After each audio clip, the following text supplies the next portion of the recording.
Hey friends, Liz here to invite you to check out our Patreon. That's where we publish extra episodes every other week, and that's also where we will continue any series we're reading. So if you liked our coverage of ACOTAR, Guild, High Mountain Court, or Fourth Wing, check out our Patreon to continue those series along with us. We also let you know what we're reading each month in advance in case you want to read along with us too. There might be a few other surprises throughout the year for our patrons as well. You can get all of this for just $3 a month, so check it out and we would really appreciate the support. Anyway, on to today's episode.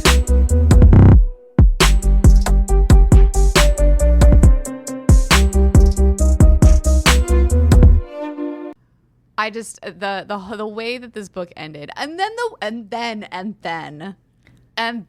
the way that Keller like wooed her back, such a security breach. Okay, that's not a problem, but like, are you suspended or not? Like, but he okay. Also, where did he find the time? Again, there's not a lot of time happening in this book. He paints a whole fucking portrait of the hot springs in like a day. I get he doesn't have a job anymore, but also maybe it's because I've never had a boy like write me poetry, but we talked about this in the first part where it has the same vibe as, which this has happened to both of us, the dude who just sings at you and plays guitar at you. Yes.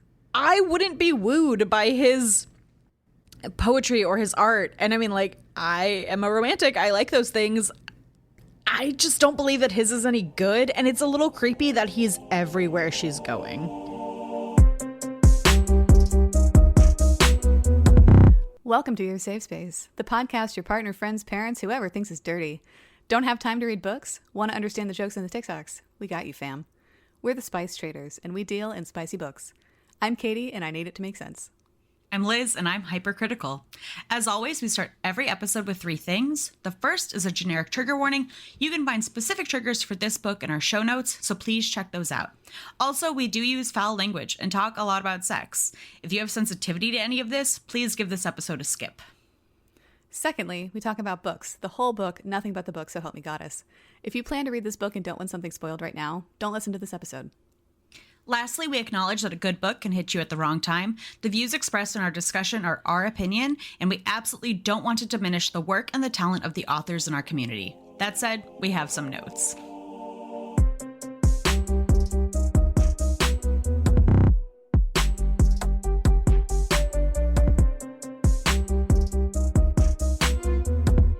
Katie, what are we talking about today? Today we are talking about Royally Not Ready by Meghan Quinn. And this will be part 2 of our coverage of this book. And so we'll finish the book, chapters 14 and onward, and then we will conclude by doing our ratings. So, if you remember in part 1, I did the annoying thing where I tracked what day we were on, and I'm going to continue to do that because one of my main problems with this book is how short a time period all of this love bombing happens in. And I think it just serves to really illustrate how unhealthy the dynamic is between these two. So we start part 2 on day 11.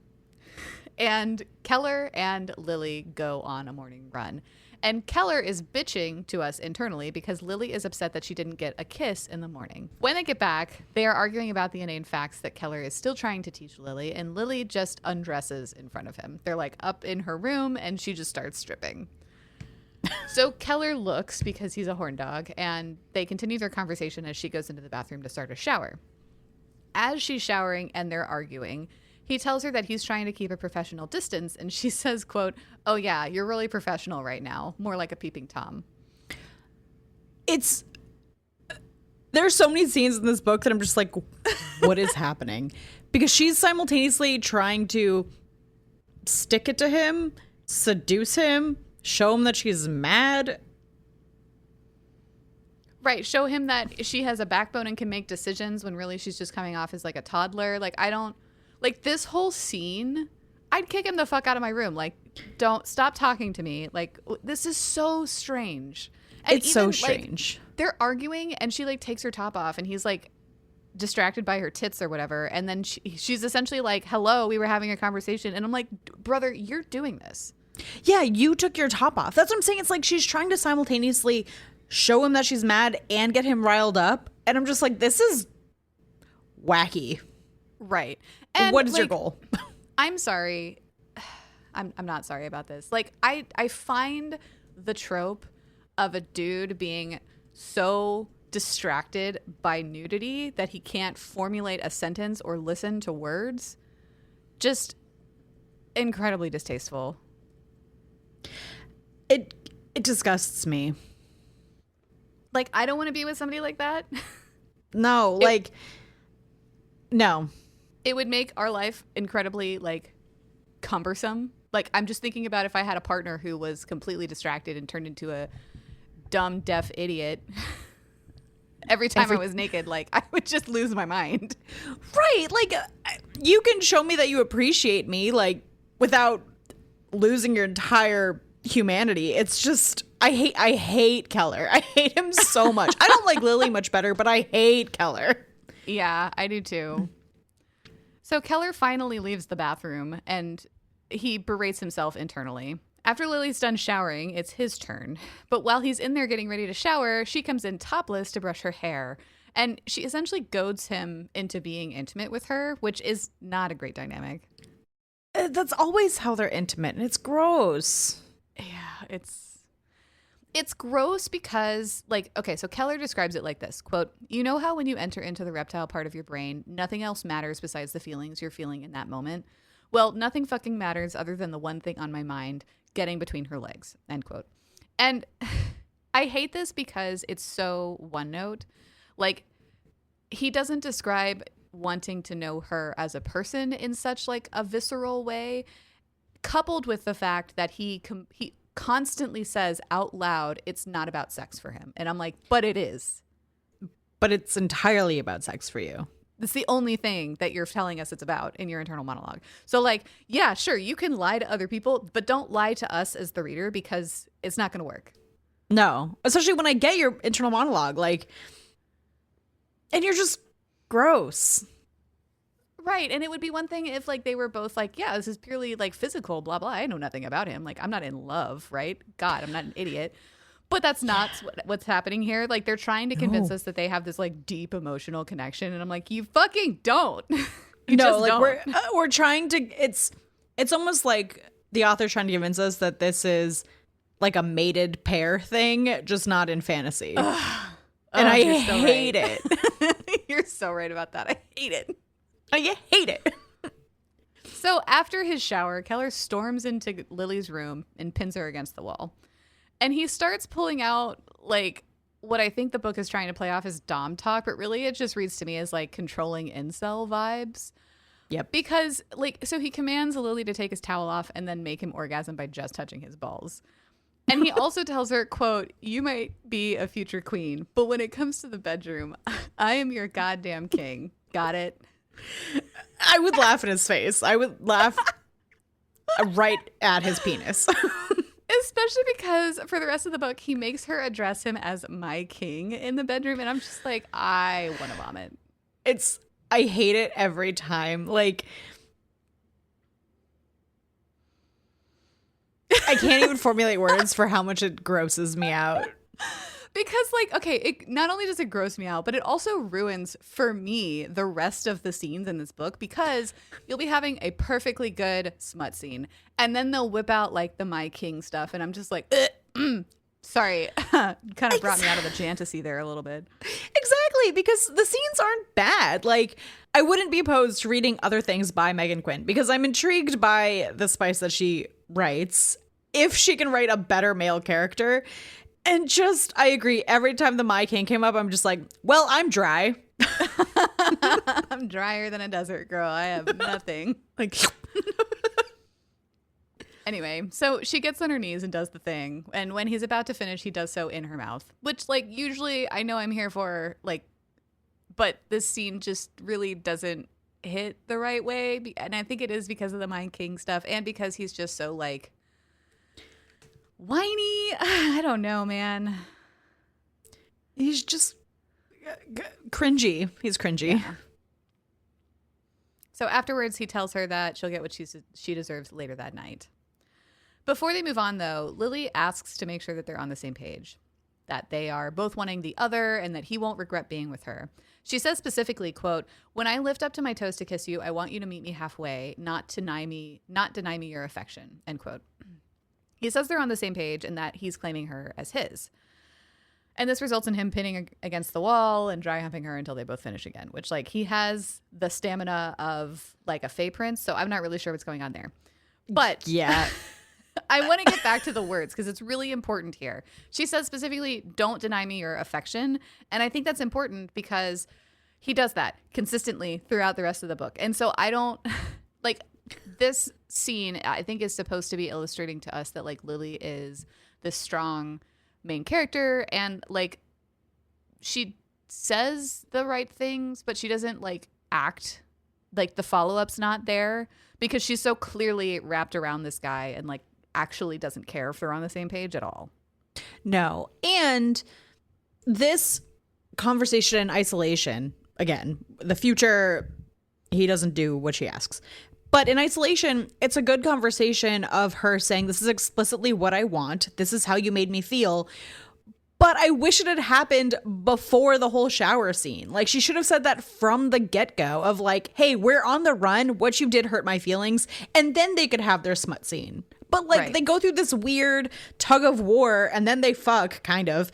And then they talk about their feelings. Like, no, girl, he already got what he wanted. He can say whatever he wants now because you already sucked him off. You already put out. Kind of. Yeah. Yeah. And, like, Which I know that's shitty. It's super shitty, and I sound exactly like my mother, but, like, I it's true know. in this case. But it is true. So later that day, when they both have clothes on, they are running a simulation of a kidnapping. In this simulation, Lily is surprise kidnapped and then put into a dark room. Lara and Braimar are her supposed captors, while Keller is literally in the room coaching her through the whole thing. Afterward, they question her on everything that she picked up, and she tells them a lot of things that she supposedly picked up during the training, but since it's literally people she's been with and in a location that she's lived in for the past 10 days, I felt like this was a whole lot of contrived because, like, Lily's not just suddenly good at being, like, calm under pressure. No, she knows these people. She knew she was safe the whole time. If they were actually training her, they should have brought in, like, 2 other security people that she's never met. And taken her to a different location, and then Keller shouldn't have been in the room with her. No, coach her before she goes in, like, "Hey, this is what you should work for, or what you should look for. You're going to be safe, blah, blah, blah." But, like, you can't just be there next to her. Right. And he's like, you know, if it gets too intense, like, tell me and we'll, you know, we'll end the thing. I'm just like, okay, this isn't real life. Like, maybe that's good for, like, a first time, but they, like, do this one simulation and they're like, "Okay, great. You did super well. Like, no notes. So I guess you're ready for the real thing. You're good to go if you ever got kidnapped. You're good to go." Okay. Also, I said this in the first part. It drives me insane. I've never been royalty. I don't know. But it feels like they are treating her training like this is a wildly dangerous country and she is just at risk 24/7. But there's like 400 people that live on this island. I know. It's completely insane. So, like, going back to the how wildly just on a different planet this book is. So in the, like, aftermath, like the recap of this kidnapping simulation, both Lara and Braimar are calling Lily Princess Lily for the first and only time in this book. And I have 2 problems. 1, if she's a princess, like, treat her like one. 2, princesses' titles are not princess. Like, you don't address them as that. You address them as, like, Your Highness or Your Majesty or whatever, like, your decorum is. Like, it's not just like, "Oh, Princess Lily." It's so good. Like, what are you doing? I don't know. I wondered that the whole time. And then they just call her Miss Campbell. And I'm like, she has to have a different title. And then later, some rando calls her Princess Lily. And I'm just like, What are we doing? Where are we? So later that day, we see Lily on her phone. First, she reads the next iteration of The Informative, which is just the same news, but on a different day. Like, the same love triangle is happening, but now the fisherman's wife has left the village to get some goddamn peace in her life, and the village is split basically along party lines. Cool. She then texts with Timmy Tuna and tells him that she's actually a princess and next in line for the throne, and that she and Keller have finally had sex. Cool. Which is also not true, but okay. No, it's, I mean, like, they haven't had penetrative sex. Yeah. Yes, they have had sex. So Keller calls her in for lunch and then, like, sees that she's texting with Timmy Tuna and is like, oh, we had considered the fact that maybe Timmy was the leak. And Lily's like, that can't be possible because he literally has, like, know nothing until this morning. And Keller's, like, shocked that she didn't tell him everything. And she's, like, rightfully offended at the insinuation. Yeah. But then it just, like, blows over because Timmy Tuna is not, like, a relevant character. And Keller, like, I don't know, touches her hip or some shit. And she's just like, oh. He continues just to touch her, like, throughout the rest of this book. And I hate it every time. And, like, I'm a very touchy person. It feels possessive and not in the fun way. No, it doesn't. Well, and okay, so we talked about this a little bit at the end of part 1. But he's so talking out of both sides of his mouth because on the one hand he's like, we are totally not fucking, like, don't even ask about it, I hate her, and then he'll, like, be all touchy-feely and I'm like, brother, which is it? Like, no one is believing you when you say that you're not fucking. No. And then again, that's why later when we get to it, I don't blame Braimar for being, like, calling him out on it. Yeah, I don't either.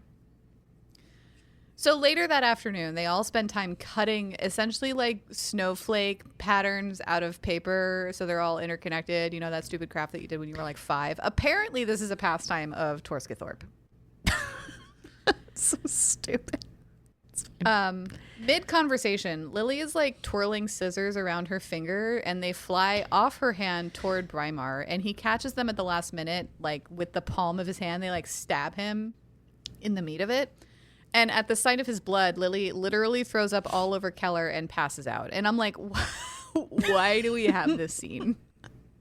This scene was almost the epitome of Manic Pixie Dream Girl for me because she's twirling the scissors. Keller's like, don't do it. And then we get this slow-mo action of her watching the scissors fly toward Braimar's eyeballs. Yeah. Well, and it literally in the book is... It says, oh, it's like slow motion, and then describes like 47 things that are happening in the slow motion. I'm like, this isn't real life, one. And also, like, this is the Manic Pixie Dream Girl thing that I hate, where it's like, you're not actually an adult with a fully, like, formed frontal cortex. Because if you were, you wouldn't be fucking twirling scissors around your finger like an 8-year-old. Exactly. That's why they give kids safety scissors. Come on. Exactly. I hated this. I can't tell you how much I can't stand these characters. I know. And it just gets worse. Like, I'm sorry, we chose violence with this one, but I feel like we're pretty justified. I think we're pretty justified. I felt bad at first. I don't anymore. Yeah. So Keller takes Lily upstairs to attend to her second head wound of the book. She's a little loopy, but eventually she agrees to stay in bed and rest. So Keller goes back downstairs and suggests to Braimar and Lara that they take the next morning off. Although they protest at first, they eventually agree that it would be a good idea for them to get a break. And Braimar is rightfully pretty fucking pissed off. Yeah. So when they go to bed, Keller makes a show of not making good on his promise of sex because now Lily might have another concussion. And you can imagine how well this goes over with Lily, who eventually makes him, like, give in and fuck her. But it's not just fucking. No. He ties her to the bed and then fucks her. Okay. Why did he bring his BDSM toolkit with him? He has his ties in the closet. Like, I wrote that note so fast where I was just like, dude, why would he bring his ties to this job? Because that's premeditation at that point, right? Yeah. But people don't just, like, I don't know. I could be wrong. I don't think people just travel with, like, ropes and toys, especially when they're going to one house to keep a princess safe. A princess that you are constantly talking about not fucking. I was baffled at why this happened. Yeah. Okay. So then, if you're gonna tell me that it's not like specific bedroom BDSM ties, fine. But then it's like he's using materials for his job, which I have to assume are like actual handcuffs and actual zip ties, none of which sound fun to me. No, that sounds worse. Especially coupled with the kidnapping exercise before, because they zip tied her wrists and stuff together. And Keller goes so far to tell us in his internal monologue that her restraints were gently tied so as not to aggravate her already worn wrists. I'm like, so it's got to be like purpose-made restraints, right? Exactly, that you can do that with. And again, why would you bring them? And I'm pretty sure the verbiage is something like he went to the closet and got his ties out. Yes, it is. And this is just like a perfect example of like, you're giving me far too much information here. Way too much. And it just, I was already grossed out by Keller. The fact that he just had, and if I were Lily, I'd be like, why the fuck do you have those? Like, do you just keep those on hand?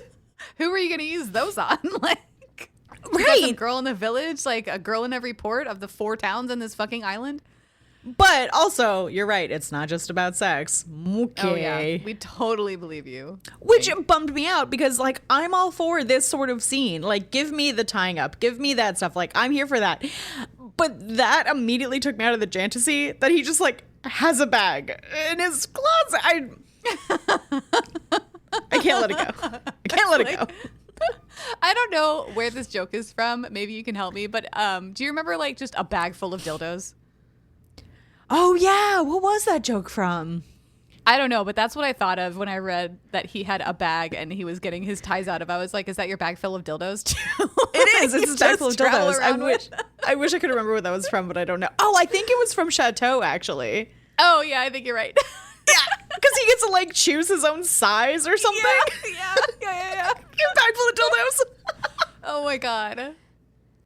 Okay, so at some point during this scene, Lily tries to like pull her arm out of one of the restraints and Keller tells her not to. But she says that she wants to hold him and he asks her who's in charge. And when she says he is, he says, quote, then stop telling me what you want and let me show you what you need.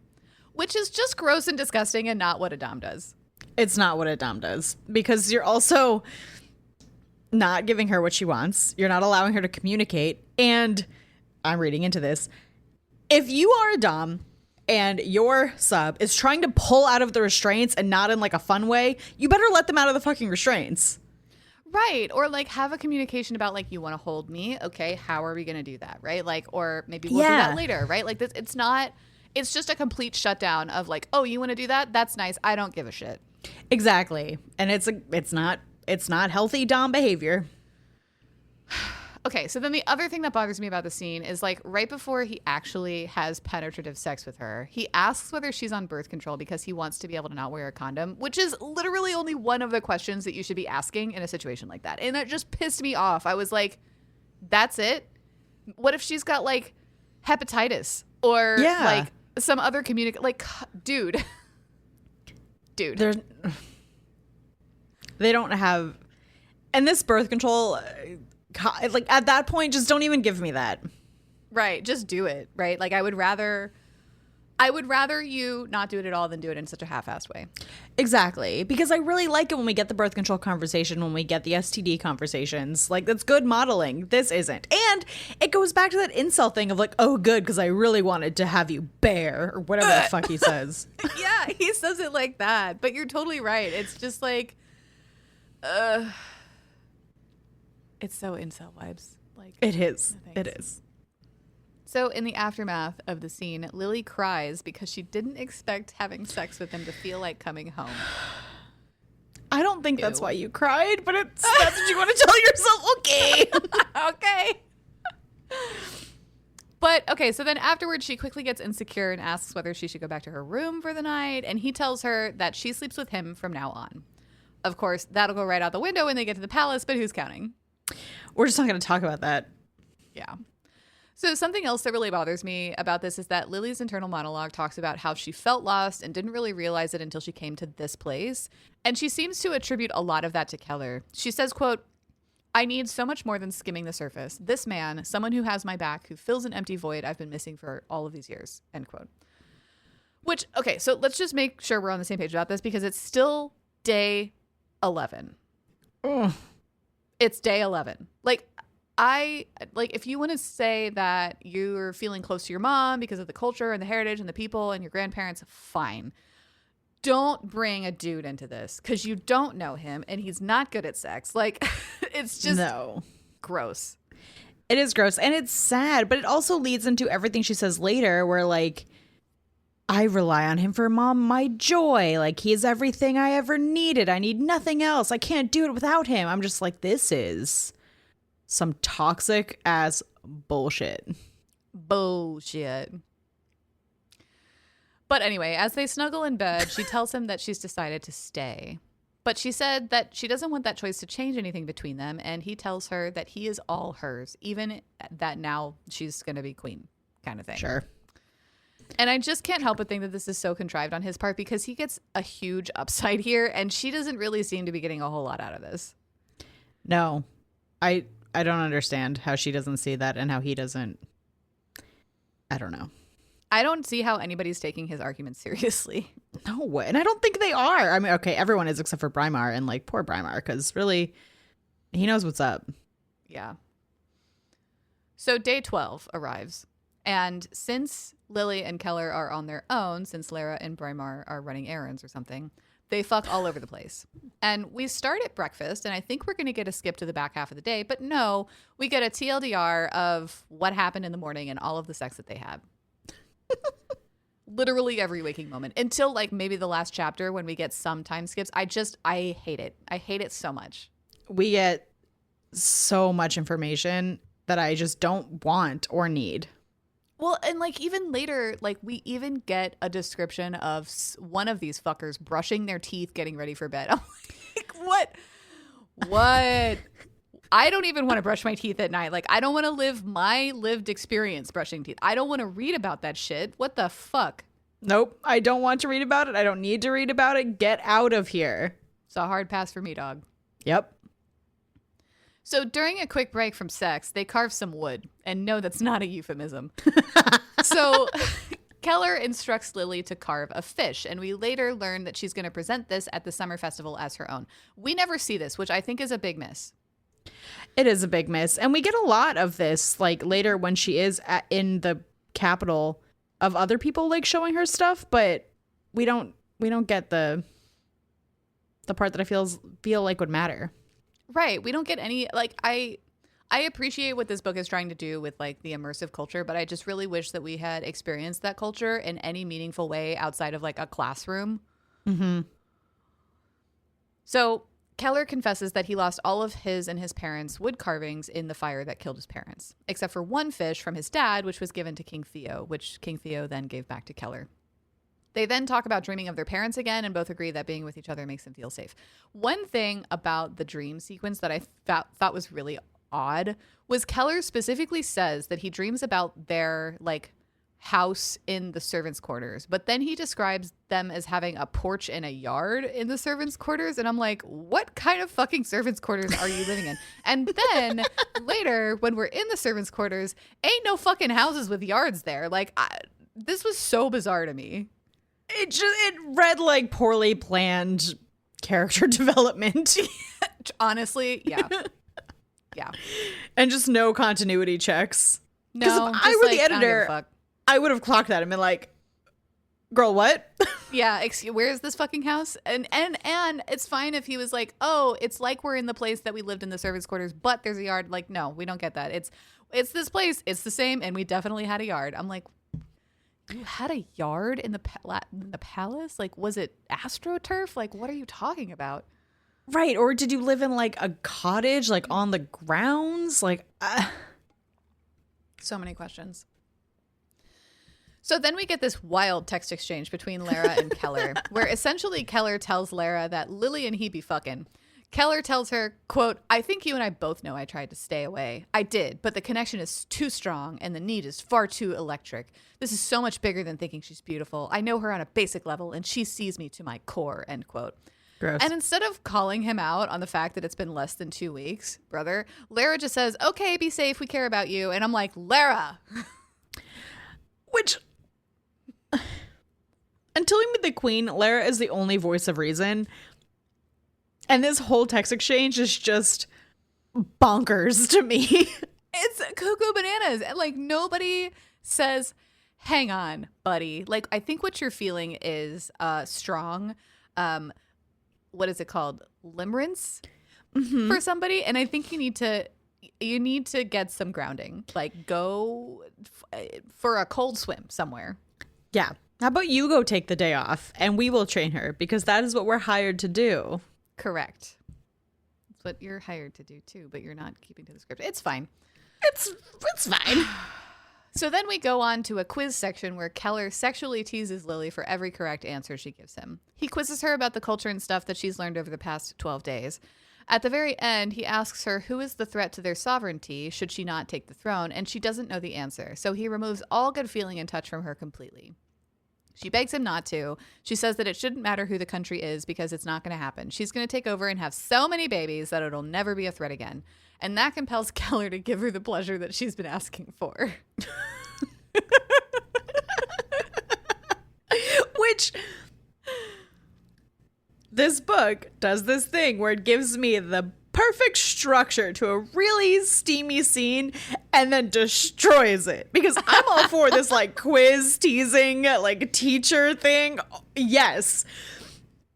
Instead, we get this. Yeah. But it's so self-serving because like even in Keller's internal monologue where he's like thinking about this and like the thing that she said and like whether he's gonna like give into like the sexual whatever, it's all about what he wants. It's not about like what Lily wants, right? He's not like, oh, she seems like she really needs it and you know I want to take care of her. It's like, oh no, I liked that answer, it made me feel good, and so I want to have sex now. It's like, what? Okay. Yeah. So at dinner that night, Keller announces to the group that tomorrow, day 13, is their last day there. And I feel like this is something that should have, like, I don't know, he should have read his comrades into earlier, but that's okay. Like, it just feels like a very unilateral decision that he's made. Which is Brymar's whole problem. Yeah. And then, so speaking of Brymar, when he and Keller are cleaning up after dinner, Keller asks Brymar what's with the attitude, because he's been kind of huffy and quiet lately. And Brymar essentially tells Keller that this thing between him and Lily feels way too convenient. He knows that Theo wishes Keller could be king, and that can't happen unless Keller marries a princess, yada yada, Lily, right?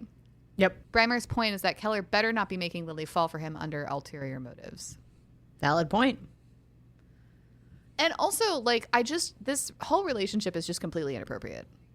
Like, really. It's wildly inappropriate. And, like, I don't care what King Theo says. I don't understand how that isn't the problem in this book of how inappropriate this really is. And how no one seems worried about it. Except for Brymar, who has to feel very gaslit, who's, like, looking at the situation being like, does nobody see what I see here? Right, because I see a problem. Also, I have to point out, we don't know how old Keller is. Oh, no. Yeah, we don't.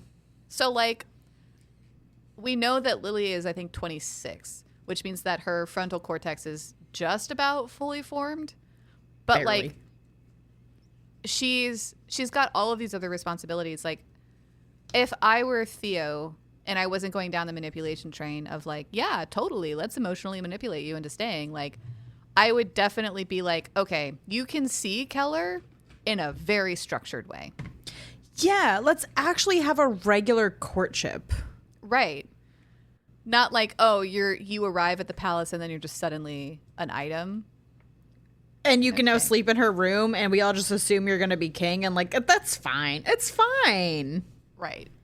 And I think tellingly, like, rather than hearing his friend and coworker out and taking the feedback and, like, responding to it and being thoughtful about it, Keller just blows up and is super defensive and ends up, like, essentially lecturing Brymar in a pretty lengthy speech. And he ends it by saying, quote, don't presume I thought with my dick, because that's never been the case, end quote. Except for the fact that that's literally been what he's been telling us in his internal monologue the entire book. Yesterday, he literally said, I'm in my reptile brain thinking about what's between her legs. Right. And I'm just like, okay, you don't give a shit about anybody but yourself, because evidenced by the fact that you just can't take the feedback, right? Like, you're so wrapped up in your own fucking shit. Like, let's take friend out of it. Your coworker is giving you feedback professionally, and you are coming at that with anger and defensiveness. Like, that is not good. No. Not only your coworker, but the head of your security. Brother. I just. And then he just blows up. I lost my train of thought. Oh, one thing I really don't like about Keller, which is kind of a small thing, but he cusses like every third word, and it really turns me off. Like, he's like, he can do the fucking dishes and this goddamn house, and no one listens to me because I'm a little baby. And I just can't take him seriously. Right. Well, he not only does he cuss every other word, but then like Lily can't cuss, which I think is a really fucked up gender role. But okay, so like, not only does he like meet this feedback with like rage, but he also just like shirks responsibility, like, of the thing that they're doing. They're doing the dishes, right? And then he just fucking leaves. Like, okay, great. Thanks for really being a team player there, bud. Also, he has this like stupid line where he turns around and watches Brimar continue to do the dishes by himself and says something like, and he just kept drawing that plate as if he didn't just blow up our whole friendship. A, it's not about your friendship. It's about how wildly inappropriate you're being. B, someone's got to do the dishes. So like, was he supposed to just not do his job? Like, right. Like, Keller, you're taking this personally. You shouldn't be. What we know about Brimar right now, he's not taking it personally because he's doing a job. Like, that's how you should be reacting, Keller. Exactly. And you really should have met what your quote unquote best friend, which I don't fucking believe for a second, your best friend, your coworker, your head of security, whatever, is trying to tell you. Right. So day 13 rolls around and we see Lara and Lily carving wood. Again, not a euphemism. Lily finished her fish and is working on what she calls a pocket boob for Keller. She hopes that this will clear his weird mood. Lara says that he and Brimar had a fight the night prior because of what's going on between Lily and Keller. And this would be a touching moment if Lara wasn't Staff. But later, she has no friends except for Staff. She has one friend who she's forgotten. Yeah. So later, Lily gives Keller the pocket boob and the fish, and then asks Keller to try to kidnap her so she can show off some moves that Lara showed her. But none of these moves work because they didn't think about using or preparing for somebody who's larger than Lara. And I'm like, how in the actual fuck? Lara should be fired. Lara should be fired. Also, I've taken self-defense classes. If you were taught appropriately, size doesn't matter because it's about leverage. You being smaller actually gives you an advantage. So, like, Lara didn't teach you. Right. The right things at all. But she literally says, oh, we didn't consider that. I'm like, how? I don't believe that. The other thing that made me mad about this whole scene is, like, Lily's so excited to show him, right? And it could have been flirty and fun, but he just shoots her down. And I'm like, brother, just let her win one. Just, like, go into this flirty play fight. Like, you don't have to be so serious about it. Yeah, but he won't. He literally can't, like... He can't be put at a disadvantage for anything for anybody. No, I was like, just let her win. Just like make this fun and cute. Instead, he's like, I'm better than you. You stupid woman. Stupid woman with your stupid peanut butter brain. But also, you're stupid because how did you not consider? Yeah. Fine. So the inanity continues because Lily then shows Keller that Lara showed her how to drive like an asshole. What the fuck was this? This was such a manic pixie dream girl moment. I like could not handle it. It was so bad. And so I think it's just literally to give something for Keller to punish Lily about in the bedroom. Because that's what we see them doing later. But then this like devolves into Keller being like, oh my God, if anything happened to you, it would destroy me. And then they end up confessing to each other that they love each other. Okay, this whole thing is wild from the start because driving like an asshole includes her driving like a maniac toward a cliff and then like hitting the brakes and like donutting out of a legitimate death slide. Why? I don't know. Fine. But then the love confession, it has been 13 days. I just, oh my God. Like, it's How textbook love bombing. This whole book is love bombing in the worst way. Yeah. Yep. So the L word is out. And then we are on day 14. And we see Lily being driven to the palace, and she's texting with Timmy about how nervous she is. When they arrive, both the king and queen meet them, and they hug Lily. The four of them, so the king, queen, Lily, and Keller, then go into a sitting room where they can be more comfortably introduced. Lily tells them that she plans to stay, and that makes them both very happy. In this conversation, Lily also brings up the fact that she and Keller are banging and wants to make sure that that's not going to be a problem. Both the king and queen don't have a problem with it, but Keller tries to prevent this from happening and is obviously very uncomfortable with the topic. So then Lily and her grandmother have a moment alone, and Theo takes Keller aside and tells him that he's glad that he's with Lily and that he deserves her. Okay. He then goes on to say that that dude Henrik is going to be staying on as Theo's private secretary so that Keller can be Lily's private secretary. Although Keller sees this like as a sensible thing to do, he can't help but feel like it's a little bit of a demotion, which I think tells me everything I need to know about him. Yeah. If I didn't already like him, like this one thing would be okay, cool. Because the king's essentially like, she's our future, she's more important, like she needs you, I don't. And Keller's like, yeah, but you have a penis, which means you're more important. Like, that's the vibe that I get. That's the vibe that I get too. Their relationship is so weird. The king and queen are so weird. This whole thing reads like a ploy to get Keller on the throne, because how could they just be okay with them be fucking? Yeah.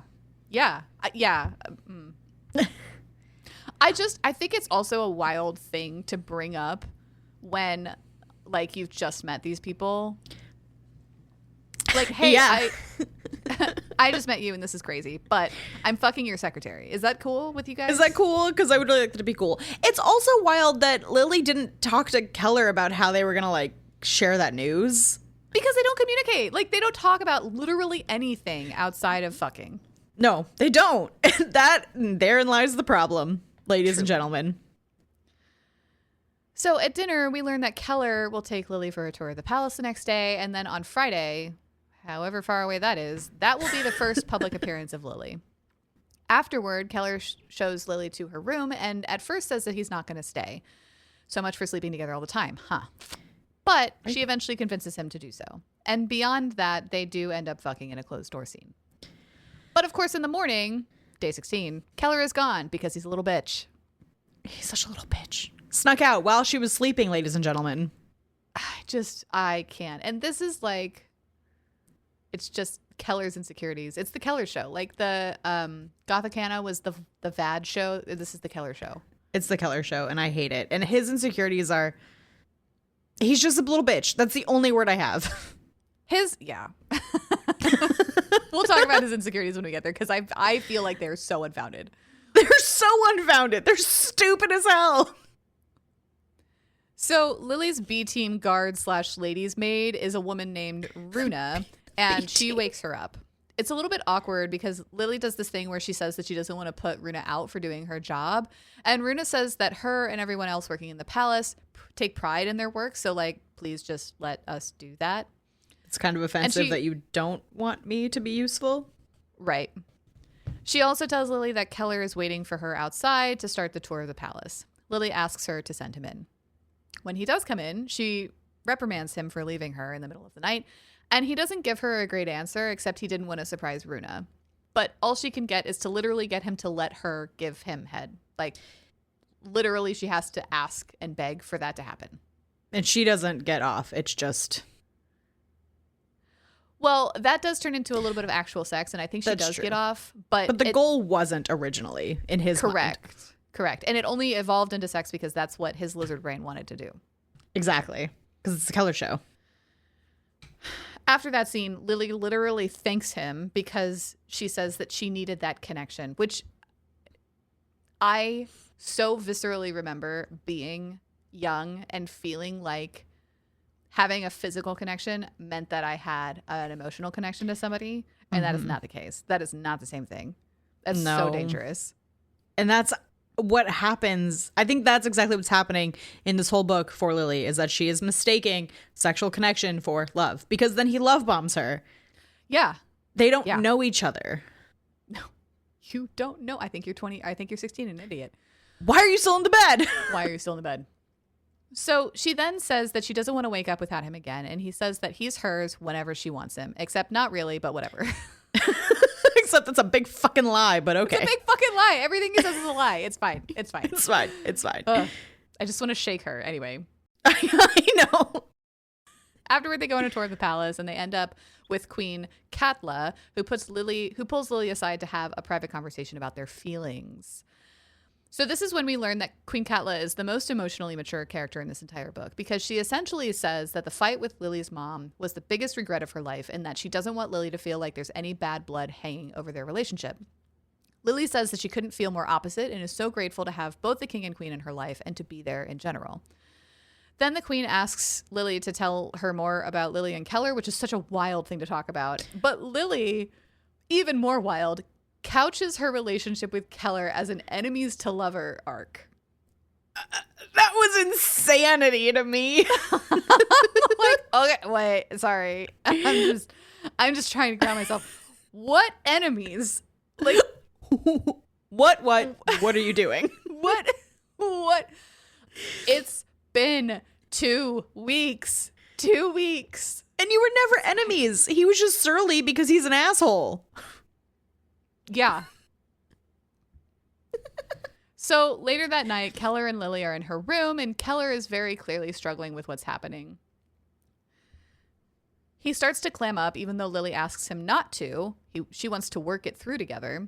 But then he snaps at her, and she gets frustrated and says basically like, oh yeah, things are so hard for him. What about her, right? The only difference between the two of them is that she's willing to change and he's not. So he apologizes and says that he just needs patience and time to work through things. And she agrees, as long as that doesn't mean that he pulls away from her. While they're talking, Lily's phone is blowing up, and eventually she checks it and finds some random number texting her a new informative. In this informative, it talks about the princess, Lily, and how she's fucking Keller. It also talks about how Keller was adopted by the king and queen and can't inherit the throne because he's not blood related, but really that's what he wants. Keller then admits to Lily that the informative was fake and all made up by him, something that she genuinely seemed to not catch on to which I say, how? Truly. I'm concerned about your ability to rule if you didn't know the informative was fake, but that's fine. Right. But okay. So Keller rushes out of the room and says that he needs to deal with this. He doesn't return that night, nor the next day, which is apparently Friday, when she's supposed to be introduced to the country. And this is a little bit disconcerting because they foreshadow Friday, but then we switch to Keller and we're still like right after he leaves Lily, which I didn't like. No, that timing was super weird to me. And it's the only time in this book that happens because we spend every waking second with these people. But it was jarring and I didn't like it. Yeah. So, like I said, we follow Keller and he goes to see Lara and asks where Braimar is because he's deduced that it's him who's the informative person and also the leak, ? So Lara tells Keller that Braimar is out at a pub, and so Keller ostensibly goes in search of him there. Lara then goes to see Lily and offer her comfort and make sure that she doesn't go out looking for Keller and make a scene. Because she is ready to. Right. To which I say, thank you, Lara, for doing your fucking job. At least one of them is. Truly. So then we're back to Keller, who actually is waiting in Braimar's room like a creeper cat because he doesn't want to cause a scene in a public place. That's at least smart. Oh, yeah. When Braimar gets back, though, we're just doubling down on him being a shitbag because it's clear that he's been with someone else besides Lara and confesses that he's been cheating on her for months now. He also admits that he's the one that was the leak the whole time and who sent the text because Keller is a fucking asshole and treats everybody like shit, which is all fair. That's all true. Maybe not the way you should have handled it, Braimar, but you're not wrong. And Keller, to this feedback, insists that he loves Lily, but Braimar and I are like, you don't fucking know her. Like, I don't know how many ways to tell you it's been 2 weeks. It's been 2 weeks. And you haven't even tried to get to know her. You bonded over your dead parents, and that was it. Right. So eventually Braimar admits that he's released those particular details in the informative to a newspaper called The Tribune. And like, this is the last we see about Braimar. They get into like a fist fight here too, which results in Keller having a black eye. But like, I don't buy that Braemar, who has all valid points, by the way, pursued a line of like retaliation and escalation that resulted in his entire life just being nuked rather than going up an appropriate chain of command. Because if he really had these concerns, he should be talking to like somebody else who can do something about it, not like, well, I'm just going to set my entire life on fire. I mean, that would make sense. But and then, as you said, he just stops existing. Like, he's fired, but we hear nothing else of him. Right. We also hear ever. nothing else about like whether, I mean, we have a one-line fixer about like, oh, we were able to stop the Tribune, blah, blah, blah, from like publishing stuff. But like, this is the whole like contrived aspect of like them hiding out in this like summer dilapidated palace too. Like, there's no actual repercussions to a gossip rag publishing news. No. There's just no. And even with this getting out, we're never told like what that would mean. So what? It would come under suspicion of Keller? Like, there's no consequences here. Right. So we're in the early morning hours of day 17 now. Lily has been texting Keller with no response. We learn that Keller goes to see the king and queen at 6 a.m, which seems wildly inappropriate, and tells them everything about what happened with Braemar. He's not handling it well, and this is such a total breach of protocol that I just can't take the scene seriously, to the point where even the king and queen are like, dude, I don't care if you're sleeping with our granddaughter, but you need to get it together. Like, you need to go do your duty and like spend the day with her, because she's about to have a big thing, and like your shit seems like not as important. No, and even King Theo says that. He's like, okay, cool, so you stop the story, so there's nothing else you need to do. So what's the problem here? Yeah. Why are you waking me up? Right. And even Keller's like, I don't know, I'm just not handling it well. And they're like, okay, well, do that. Well, get the fuck over it, bucko. Put on your big boy pants. Go to work. Put your big boy pants on one leg at a time like the rest of us and do your job. Yeah. But because he's a piece of shit, he doesn't do any of that. And we see Lily losing her breakfast because she's so nervous and distressed over Keller not answering her at all. She asks Lara if she's heard from him, and Lara has, which makes it worse. It does make it worse. Lara is sure that Keller will show up at the last moment, but of course he doesn't, so Lily does the whole day by herself. We're shown Lily throwing up like twice in this scene, and I made a false prediction that she was pregnant. Oh my God. I would have rioted. I know. I'm so relieved that she's not, but literally she's not. But my note goes, $1 million says she's preggo. It's the only reason women throw up in these books. Side eyes, Winter King. Looking at you, Winter King. So at the end of the day, Lily is dining with her grandparents, and they congratulate her on such a well done day. She asks where Keller is and whether he had something else to attend to, maybe, but they tell her the only thing he had to do was be by her side. And I don't understand why that doesn't mean he's fired, but we do get a little bit of repercussion, which we'll get to in a second. I do like that they didn't defend him at all, though, and they're both just like, girl, I don't know, he was supposed to be there. Yeah, and they're both like, yeah, that's fucked up. We're with you. Agreed. And Lily ends up crying in front of them both and expresses how disappointed she is, and it's clear, like we said, that they are also disappointed. But Lily tells them that whatever happens in her personal life, that she still has no plans to leave. Like, she's committed. Which I do appreciate was important. Yeah, and I'm glad that for as much as I don't really like her as a character, at least she's not like, well, I'm leaving then. Right. Like, I'll see you never. Yeah, because it could have been really annoying. Right. Back in her room, Lily asks Runa to take her to Keller's room, but Runa's like, that would be a massive invasion of privacy. But no, sure. girl. And then ultimately does help her into his room. I like Runa, but again, she's staff. She's got slippery morals. Yeah. So Lily finds Keller in his room with his phone, clearly working. She's infuriated because he should have come to her and explained himself rather than her having to seek him out. But again, he's a piece of shit, and so here we are. So they fight, and she tells him that he abandoned her and also lied to her, which are two things he promised he would never do. He tries to say that he's going through a lot, but she tells him that whatever he's going through, he should have realized that today trumped that. She tells him that he must not understand the meaning of the word love and leaves him. And I really liked the firm stance that she had in this fight, and I really hated how everything that Keller was trying to say was about himself. Every single thing he says. And just, again, he hasn't even shared his insecurities yet, really. But he doesn't have a leg to stand on here.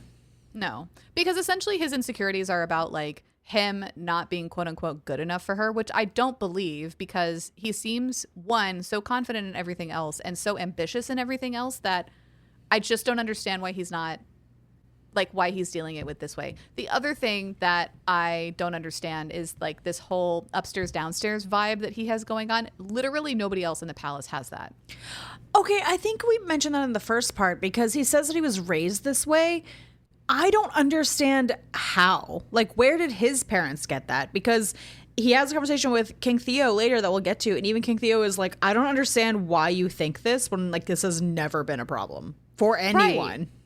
And so it's like, yeah, so where did it come from? Because it feels very,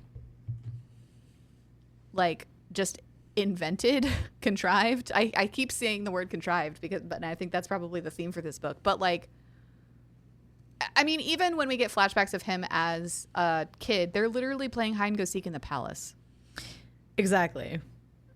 Okay. With the king. Right. So when Lily gets back to her room, Runa helps her get ready for bed and tells her, quote, "A man doesn't define your ability to stand on your own 2 feet," which I really liked. I liked that too. I just wish that Lily had taken that to heart a little bit more. Yeah, but she can't. She can't. So then we see Keller being summoned to King Theo's office, and Theo is pupset. He reprimands Keller professionally for essentially leaving his post valid and says that he's been suspended from duty until an investigation has been completed. I loved this. Yes. Then on a personal note, he says, "What the fuck are you doing?" And again, he reiterates that he must not understand the true meaning of love. Keller is ashamed and eventually shown back to his room. And this is in the conversation where they talk about, when Theo says that thing that you just mentioned, like, I don't know where you're getting this, like, upstairs downstairs thing. Like, that's not a thing. It's not a thing. Yeah. But he essentially, like, says, get your shit together or, like, fucking leave. Yeah, which I really appreciated. I wish there were more permanent repercussions, but I'm glad that there was something. I wish there were more permanent repercussions too, but alas, there's not. Because they all want him to be king, because that's really the plot here, but okay. That's really the problem, right? Like, we can't have a queen. She needs to have a king. It's fine. Yeah. Anyway, Lara comes to see Keller and they commiserate. She hasn't spoken to Braemar and confesses that even when they were together at the Summer Palace, things were rocky and they were in fights a lot. Keller apologizes for not being the person that Lara could confide in about that. They both agree that Keller has really fucked things up with Lily, but Lara and Runa are willing to help him win her back for some reason. I don't know why Runa's on his side. I don't know why Runa's on his side either. So day 18 rolls around, and Lily is so heartbroken that she begs out of her commitments for the day. She texts with Timmy Tuna, and it sounds like he's going to come visit her, but again, we don't see this because we're at the end of the book, and I just, like, there's so many things that I wish this book covered, and so much that I wish that it skipped. I know. So we get some time skipping here, and so we're going to be on day 19-ish. Lily and Lara go to some place on the island and meet people and talk about fishing competitions, but Keller is there because he also won a fishing competition. And I for sure thought that this was going to be a metaphor for him winning Lily. Like, that's the biggest fish accidentally. But no, this was like some anecdote from his past, and he was fishing with King Theo for some reason. I don't know. But anyway, that's why he's there. I also thought it was going to be some, like, anecdote, metaphor, cute story. But no, it has similar vibes as to I spilled soup on the king's penis. But it's like, I fell in the water and caught a fish. Yeah. Like, okay. All of his anecdotes are just like, wow, you really said that out loud. Okay. Yeah. So he shakes Lily's hand because they're pretending that they don't know each other for some reason. And in doing so, he passes her a note and squeezes her hand 3 times like her mother's used to do to tell her that he loves her. In the car on the way back to the palace, Lily asks Lara if she knew that that was going to happen, and Lara said that she had a strong suspicion, but says pretty definitively that Lara doesn't want to get in the middle between them, so, like, don't ask. When Lily reads the note, it's a poem that reads, quote, "There's no way to explain this burning, merciless feeling biting through my bones. It eclipses my thoughts. It burrows into my veins. The cataclysmic force so strong I can't breathe. I need you. I broke us. It broke me." End quote. Clearly someone's attempted poetry, and Lily is reminded that Keller told her that he would woo somebody with poetry, and I want to vomit. And again, this whole poem is just how sad Keller is. No apologies, no owning up to anything, just you were pretty and I am sad. Right. But okay, if you're going to write a poem, don't write to me about like how you're feeling. Like this whole thing is how you're not thinking about me or my needs. Like at least sing my praises a little bit more, dude. Exactly. But instead it's just I am in so much pain. I am broken. The closest he gets to like owning anything is that I broke us, but he doesn't acknowledge how or why or what that means. Nope. Not even a little bit. So now we're on day 20-ish, and Lily goes to an art gallery, and Keller has somehow painted a picture of the hot springs and is there to talk about it. He tells her that it's the place where he first fell in love. And then, when she's in the car, Lara gives her another poem from him. That reads, quote, "So desperate for love, beating, screaming, begging for one more glimpse. My heart is yours, a servant to your being, forever yours, but hopefully never, never," end quote. I didn't understand this poem. I don't want to understand this poem because, again, it's all about him, right? He's begging for one glimpse. His heart is hers, right? He's a servant, but is asking her to like let him back, right? Like, and like, one, we've talked about the poems and why they're bad, but two, both of these interactions are just so weird because Henrik is going like with Lily on these things. And remember, Henrik is the new secretary.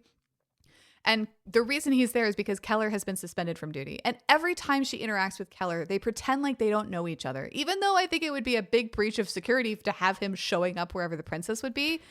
And it doesn't feel like Henrik would be cool with that, but it's clear later on that he is. So I just have no idea actually what's happening here. I don't know either. And like later we'll see, but she asks Lara, like, is he gonna be at this next place we're going? And Lara's like, yep. So was he supposed to be at all those places anyway as like a member of society? Yeah. Well, I don't know about anyway, but that's certainly the role that he's playing now. And it feels so wildly uncomfortable for them to just be like, "Oh, I've never met you before in my life." Every time. Also, this is a bit of a side thing, but the things that they do where she goes and talks to every single fisherman that's ever caught the biggest fish, talks to everyone who has art in the gallery, like, oh boy. Yeah. Also, fuck everyone else because she only cares about Keller. Truly, like all of these other people, like Keller has way too many hobbies. Like he can't be good at fishing and like carving and painting. Like, come on. Exactly. And she straight up says, like, I didn't notice anyone else because I was so worried about him. And I'm just like, okay. Oh my God. The You're love centering bombing men again, darling. Yes. So day 21-ish, it might have been a little bit more because Lily tells us it's been a week since the fight that Keller had with Braimar. So this time, she and Lara are going to a wood whittling place, and this time Henrik even introduces her to Keller, saying that she's already acquainted with him. What is fucking happening? To me, I feel like, this is my headcanon, but Henrik being like, I'm sick of you guys pretending you don't know each other. So, like, clearly you've met many times. You know each other biblically. Stop this facade. Cut it out, both of you. I'm not letting you pretend anymore. So, during this visit, the people that she's meeting demonstrate woodworking, and Keller like shows her how to paint, and she talks about how during this demonstration memories flood her, and I said, ah yes, memories from the good old days 2 weeks ago. It's so true.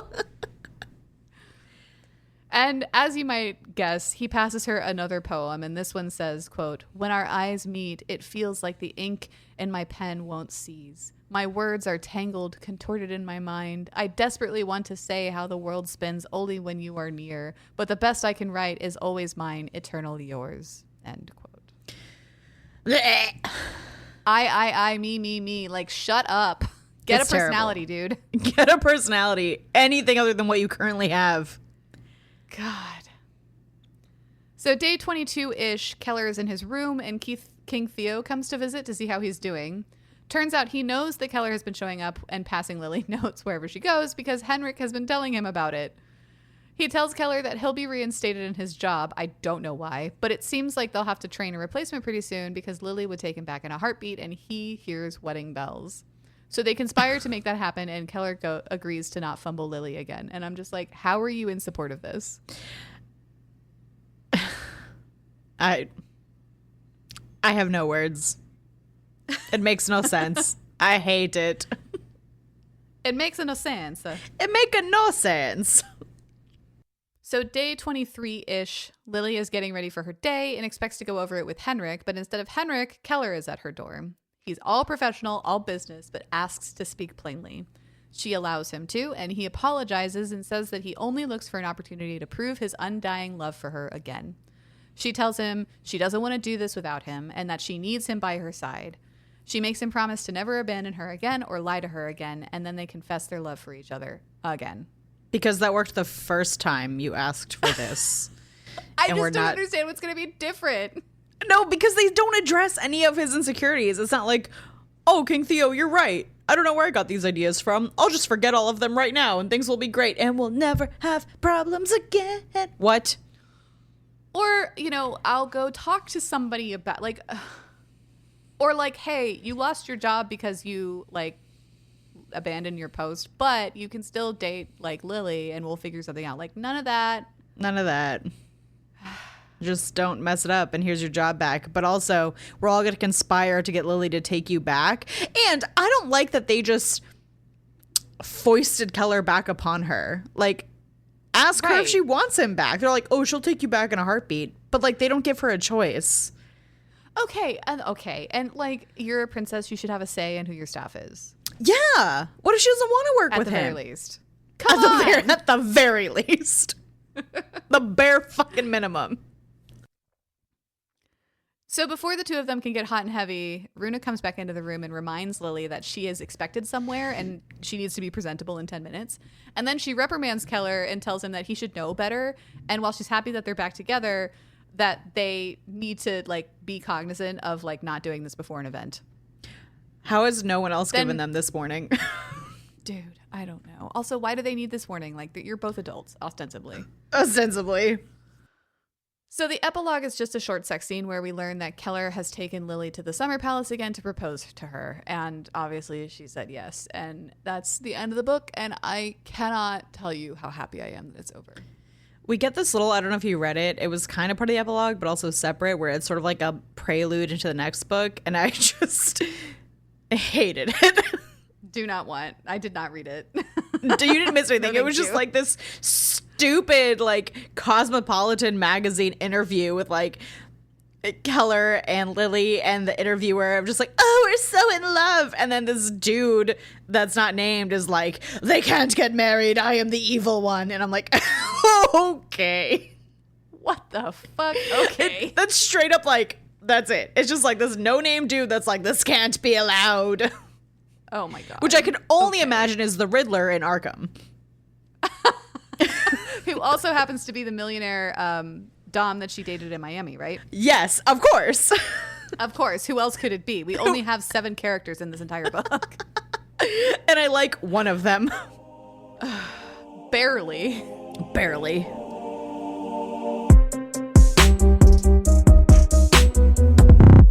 Okay, so shall we get into some ratings and get this over with? Yeah, please. So I'll take us through spice level. We both rated it a 2, and it's not because there's a lack of spice for me. It's really because of the dynamic between the two of them. It just feels gross and icky, and I don't think that it's a healthy dynamic, and it really takes my enjoyment of the spice out.